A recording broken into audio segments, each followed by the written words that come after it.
Dia 2 e nós começamos a edição de hoje com essa tela. A frase é do relator da CPI do caso Professor Monstro. E veja o que diz Hudson Moreski.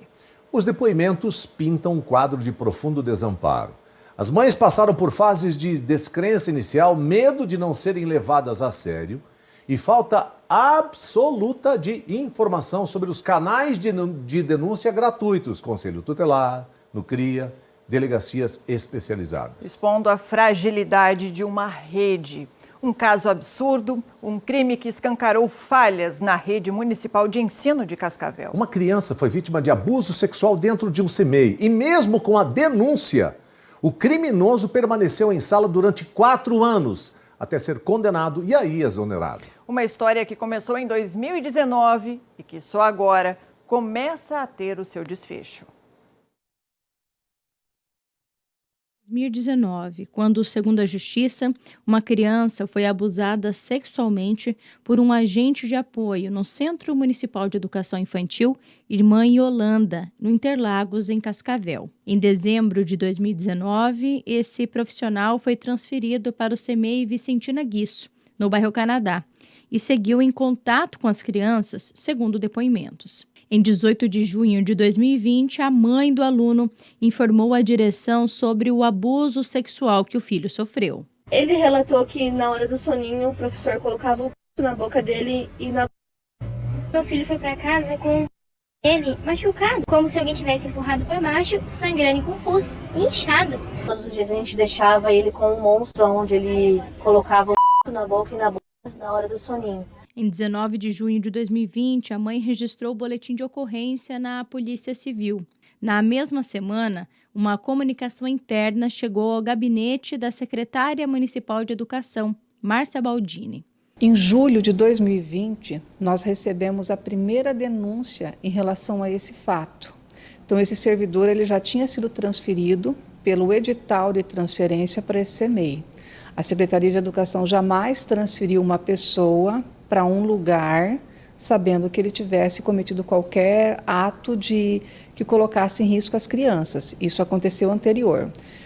No dia 23 de junho de 2020, a secretária de Educação solicita a abertura de uma sindicância sobre o abuso.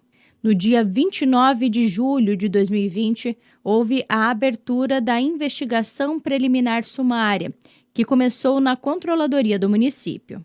Em 12 de janeiro de 2021, após diligências, e-mails, contatos telefônicos e oitivas de testemunhas, o relatório da IPS foi apresentado. Em 12 de fevereiro de 2021, o processo administrativo disciplinar foi aberto. Em 9 de abril de 2021, o primeiro pedido de prorrogação do prazo do PAD é realizado pela presidente.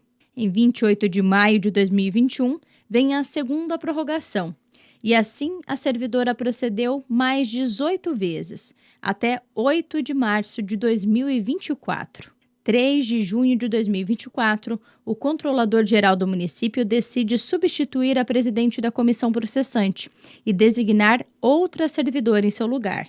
No dia 21 de outubro de 2024, o relatório do PAD foi concluído. Em novembro de 2024, o agente de apoio foi exonerado. Em março de 2025, o servidor foi condenado em primeira instância a 30 anos de prisão pelo abuso sexual da criança. Em abril de 2025, o vereador Everton Guimarães toma conhecimento do caso e usa a tribuna da Câmara de Vereadores. Em 23 de abril de 2025, uma sindicância é aberta pelo município para averiguar o motivo da demora no processo administrativo. Em 2 de junho de 2025, o relatório da investigação interna da Prefeitura é entregue, apontando falhas no andamento do PAD e pedindo a abertura de outro processo administrativo contra a servidora. A presidente da comissão do processo administrativo da época, ela será responsabilizada, na verdade, ela vai sofrer um processo administrativo disciplinar, então um PAD, o prefeito já determinou a abertura desse PAD. 13 de junho de 2025. Após intensas negociações, uma CPI foi protocolada na Câmara de Vereadores, com as 7 assinaturas, o mínimo necessário. um dos focos, né? Secretaria Municipal de Educação e a Corregedoria, né?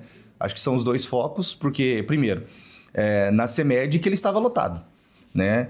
Eu acho que se eu tenho um funcionário que tem um possível abuso de uma criança, eu não posso passar 4 anos esperando do outro lado da rua alguém decidir, sem pelo menos mandar um ofício, sem perguntar como é que está o processo, sem falar nada, e simplesmente colocar ele em outro lugar. 26 de junho de 2025, sai a nomeação dos componentes da comissão. Hudson Moreski, do Podemos, Everton Guimarães, do PMB, Dr. Lauri, do MDB, Valdecir Alcântara, do PP e Contador Mazzucci, do PL. 27 de junho de 2025, foram definidas as funções de cada um, com Everton na presidência e Hudson na relatoria. 11 de julho de 2025, primeira oitiva com Mariana Concher, que é a mãe do menino abusado sexualmente no Centro Municipal de Educação Infantil. Sempre que cutuca a ferida dói um pouco, né? Mas foi tranquila e espero que para tantas interrogações hajam respostas. Nas semanas seguintes, mais de 30 pessoas foram ouvidas, entre mães de alunos, servidores, secretários e o ex-prefeito de Cascavel, Leonardo Paranhos. Depoimentos acalorados e acariações fizeram parte das oitivas. Porque eu, como professora, jamais aceitaria uma pessoa que estava respondendo o processo de pedofilia. Se eu soubesse que ele respondia uma acusação tão grave quanto essa, eu nunca permitiria que ele, nem ele, nem minha colega, que ele entrasse na sala de aula. Me chamou a atenção o fato desse processo já não ter sido um processo disciplinar direto. É culpa da falta de técnica, culpa da falta de experiência, porque se você não tem a segurança para instalar um processo disciplinar, você instala uma IPS. Esse período, da 1h30 às 13h30, em alguns momentos ele ficava assim, não era assim frequente, mas acontecia. Eu cobrei todos os processos que estavam lá. Mas a senhora falou de manhã que foi desse processo. Cobrei desse processo. A senhora pode se retratar, secretária. Foi desse processo ou não? Eu não vou me retratar porque eu cobrei esse processo e os demais. Só que a senhora não tem como comprovar. Eu falei para você que eu não tinha como comprovar, que eu conversei com ele. E ele está dizendo que não. E eu bato a mesma fala que eu falei de manhã. Eu fui umas 3 vezes na sala do senhor Cletírio, liguei por telefone e cobrei os processos. Cobrou ou não cobrou, Cletírio? Na realidade, especificamente, como tu falou desse processo, eu não tenho nada. A senhora se retrata ou não? Não, eu não me retrato porque eu liguei cobrando. Satisfeito. Vamos avaliar posteriormente o falso testemunho da secretária. Obrigado, presidente. Só que eu gostaria de dizer também, pode ser da mesma forma falso testemunho da parte dele. Por que só eu vou ser julgada? Quem decide falso testemunho aqui é a comissão. Exatamente. Só que o que a comissão não decidir... Secretária, respeite essa comissão. Aqui a senhora não está na Secretaria do Município. Por favor. E o senhor é um vereador e me respeite aqui também, que eu sou servidora pública. No dia 7 de novembro, o relator entrega o relatório da CPI. E agora a gente vai ao vivo até a Câmara de Vereadores em Cascavel, onde está aí a Tátila Pereira, acompanhando todos os detalhes, a apresentação do relatório da Comissão Parlamentar de Inquérito, que apura possíveis irregularidades na condução do processo administrativo disciplinar desse caso, né? Tátila, com 43 testemunhas ouvidas e 123 páginas de relatório final, como estão as coisas por aí? Nós tivemos aí declarações bastante contundentes do relator desse processo. Boa tarde. Clima tenso, Tátila? Boa tarde. Boa tarde, Ivan. Boa tarde, Fernanda. Uma boa tarde a todos que nos acompanham aqui no Jornal Tarobá, primeira edição. Chegamos ao último capítulo dessa história aí que vocês acompanharam, né? Todos os relatos que acontecem desde 2019. Aqui na Câmara de Vereadores, então, o relator Hudson Moreski está fazendo a leitura e ele entrou agora justamente nos apontamentos finais, ou seja, né, nas orientações, nos encaminhamentos que devem vir a partir da análise da comissão, né? Primeiramente, principalmente em relação à servidora que esteve à frente desse processo administrativo e processo que se arrastou por anos, né? Ele colocou como negligente e omissa a postura dela e deve trazer então esses apontamentos que devem ser direcionados à prefeitura e também ao próprio Ministério Público. Com relação ao andamento desse trabalho, a gente já entrou aí na terceira hora de leitura. A previsão é de que essa leitura seja finalizada somente ali a partir da 1h30, 14h, com todos os apontamentos, então, dos vereadores. Nós separamos alguns trechos a respeito do que já foi dito aqui pelo relator. Ele dividiu em pacotes de oitivas algumas observações no decorrer dessa leitura. Nós temos, por exemplo, um resumo do que ele fez a respeito do depoimento das mães, que ele classificou aí a atuação da Secretaria Municipal de Educação como omissa, negligente e também inerte. Vamos conferir. Em nenhum dos casos, a gestão da Secretaria Municipal de Educação, SEMED, contatou proativamente as famílias para investigar os relatos, averiguar possíveis novos casos. Essa inércia persistiu mesmo após a condenação judicial do agente de apoio ter se tornado pública. Ademais, as senhoras Larissa e Fabiana Mariana destacaram especificamente a postura defensiva e minimizadora das diretoras, que desencorajou a formalização das denúncias naquele momento. Os depoimentos de Poliana e Fabiana confirmam de toda forma inequívoca que o agente de apoio permaneceu em contato direto e regular com as crianças do CMEI Vicentino Aguiço nos anos 2022, 2023 e 2024, realizando atividades como troca de fraldas, recepção na porta e acompanhamento dentro de sala de aula. Essa informação desmonta qualquer narrativa da efetividade do afastamento preventivo para assuntos administrativos e aponta para uma gravíssima negligência por parte da administração do CMEI e da CEMED. O depoimento de Poliana aponta para uma série de falhas graves no sistema de proteção a crianças e adolescentes na gestão educacional do município. Há indícios de omissão e até mesmo tentativas de intimidação contra quem buscava esclarecimentos sobre fatos envolvendo os filhos.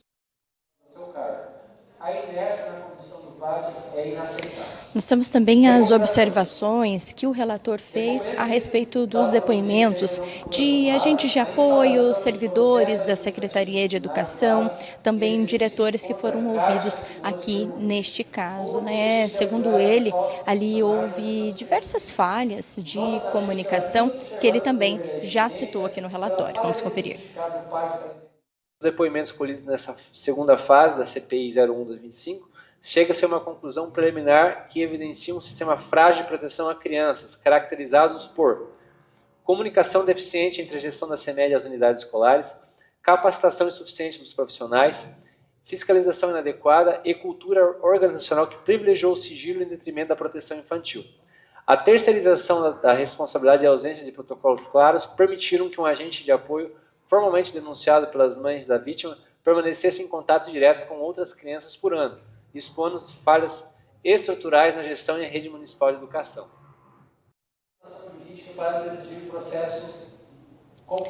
Nesse momento, o relator faz os apontamentos a respeito do controlador-geral do município, Cletírio Fleister. Vamos ouvir aqui um trechinho que ele fala, inclusive, de omissão no trabalho. Vamos ouvir. Crianças, violando o princípio da proteção.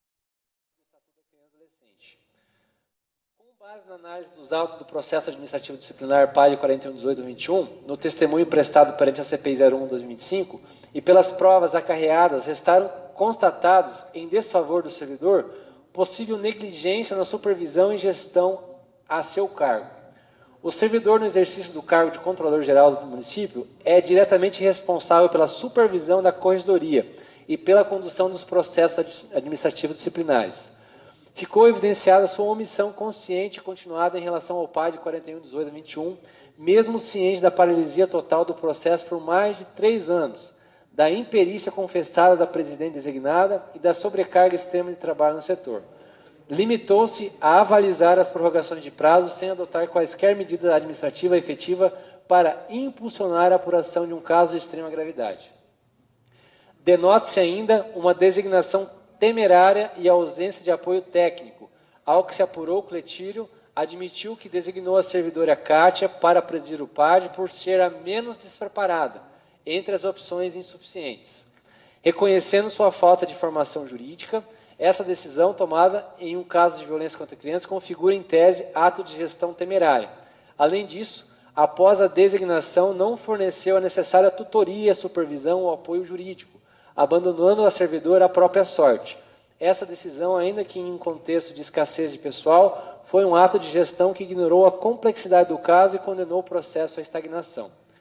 É isso, o vereador segue a respeito, então, da atuação do controlador-geral do município aqui, Cletírio Fleischer, só para a gente entender quem é ele nesse contexto, né?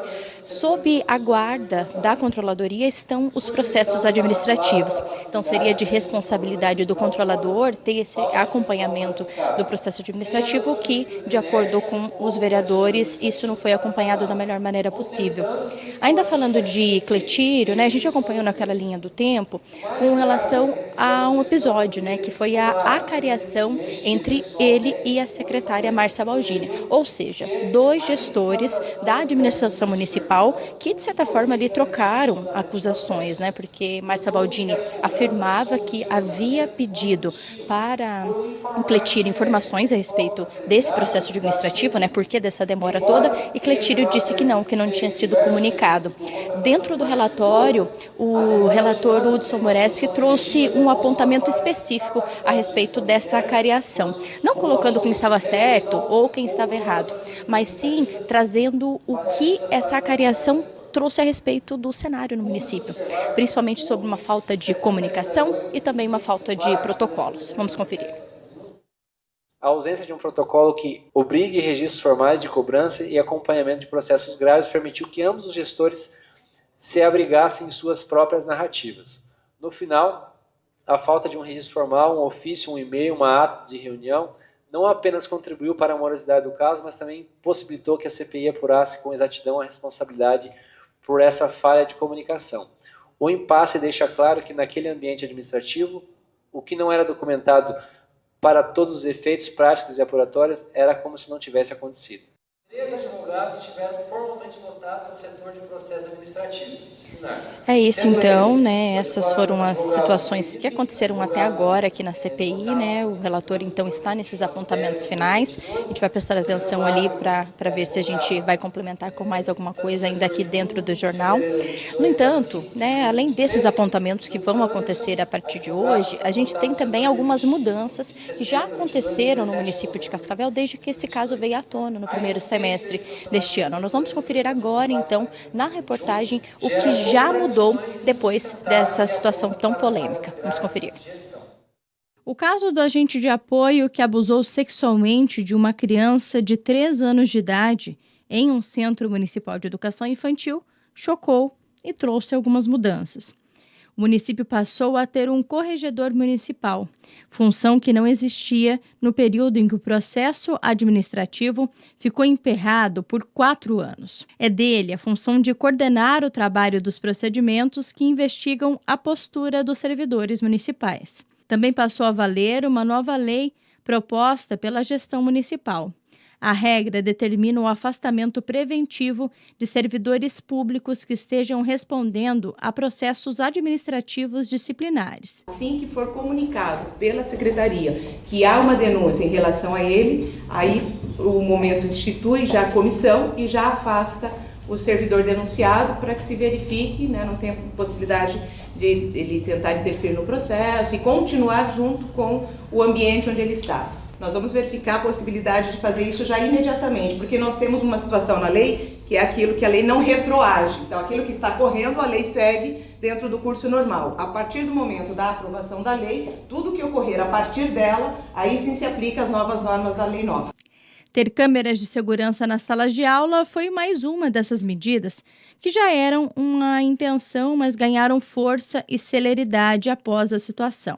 O monitoramento em sala de aula já é uma realidade em alguns centros municipais de educação infantil e deve se estender também às salas do ensino fundamental. Em relação aos CMEs, atualmente a gente tem 56 CMEs e desses a gente só tem 3 que ainda não estão sendo monitorados com câmeras.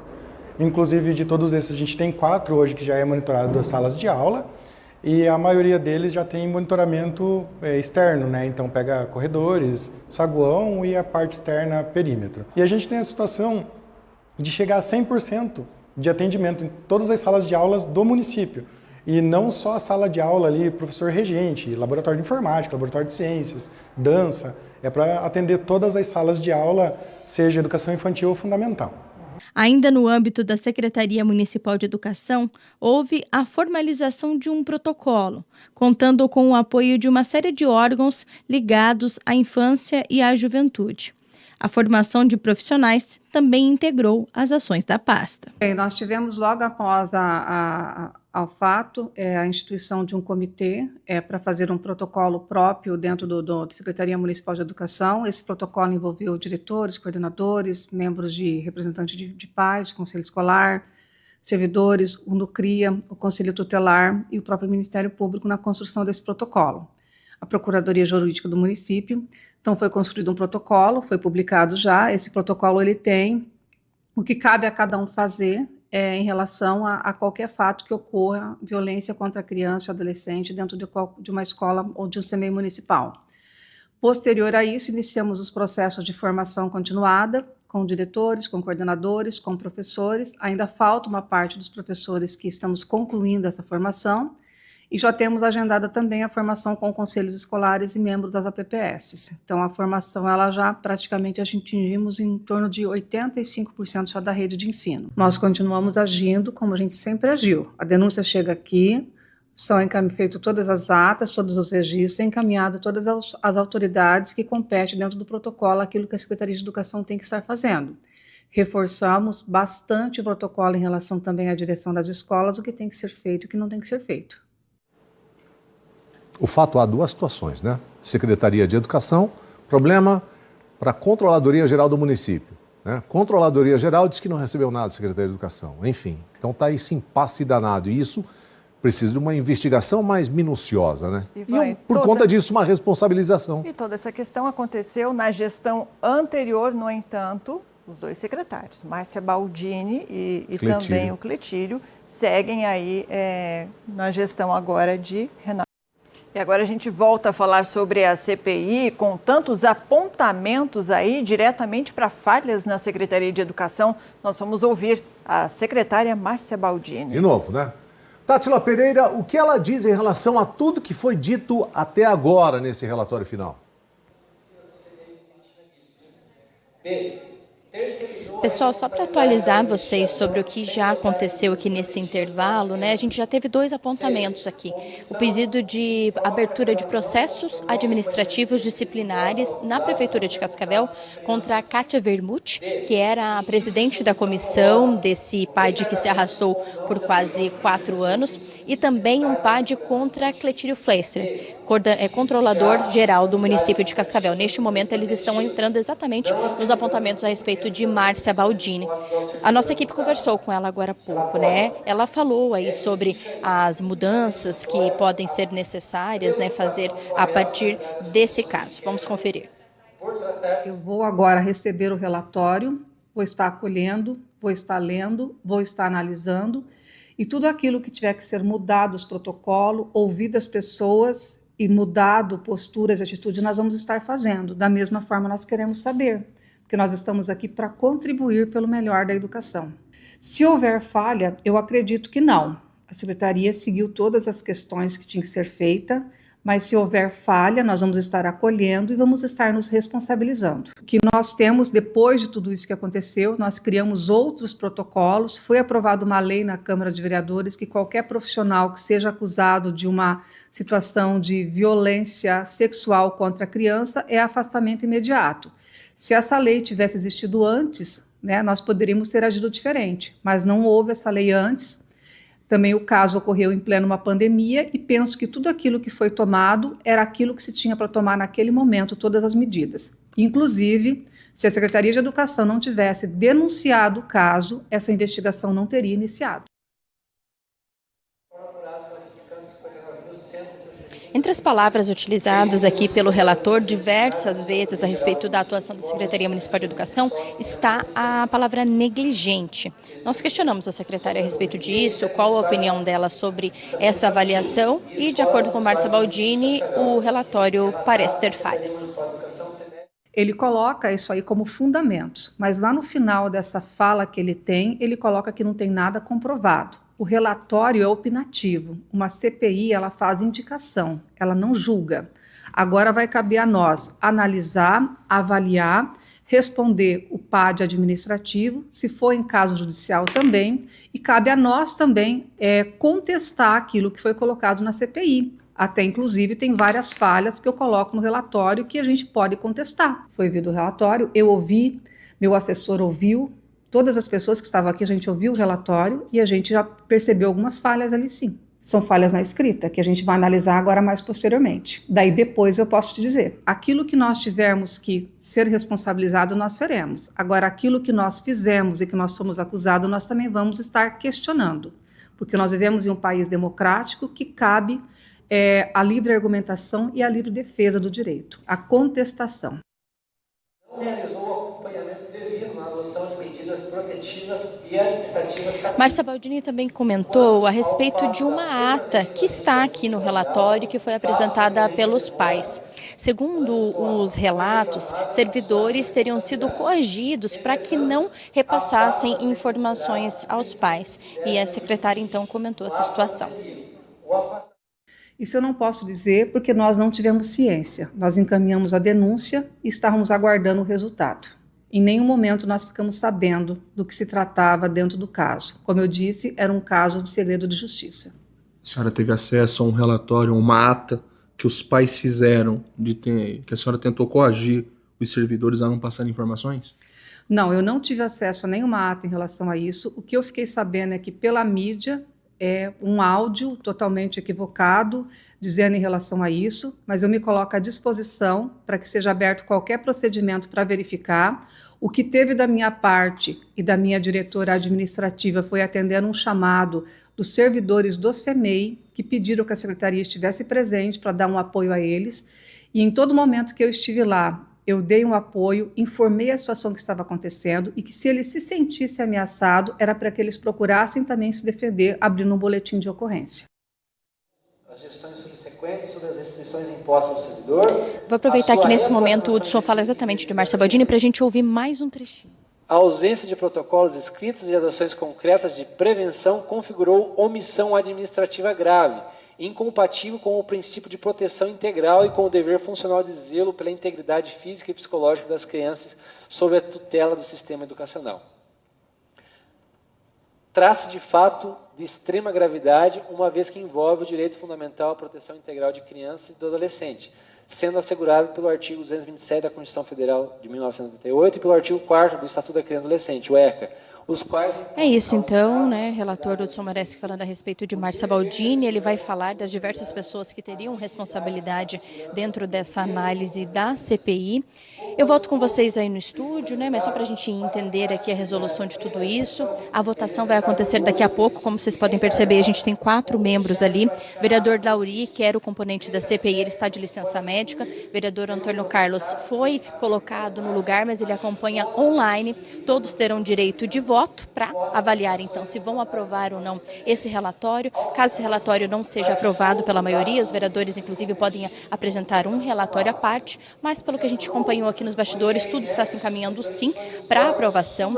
Na próxima segunda-feira deve ser dada ciência à mesa diretora de que esse relatório foi votado e, consequentemente, também aprovado, e aí cabe à mesa diretora fazer os encaminhamentos para os órgãos competentes que forem citados aqui pelos vereadores. Então, Prefeitura, Ministério Público, Nucria, enfim, todos os órgãos que forem citados. Volto com vocês. O fato é, obrigado, Tati, pelo que foi lido até então nesse relatório da Comissão Parlamentar de Inquérito, ficou bem claro que existe um apontamento de culpabilidade para Cletírio Feischler, né, o responsável pelo setor da Controladoria Geral do município, e a Márcia Baldini, que era responsável, continua sendo responsável pela Secretaria de Educação.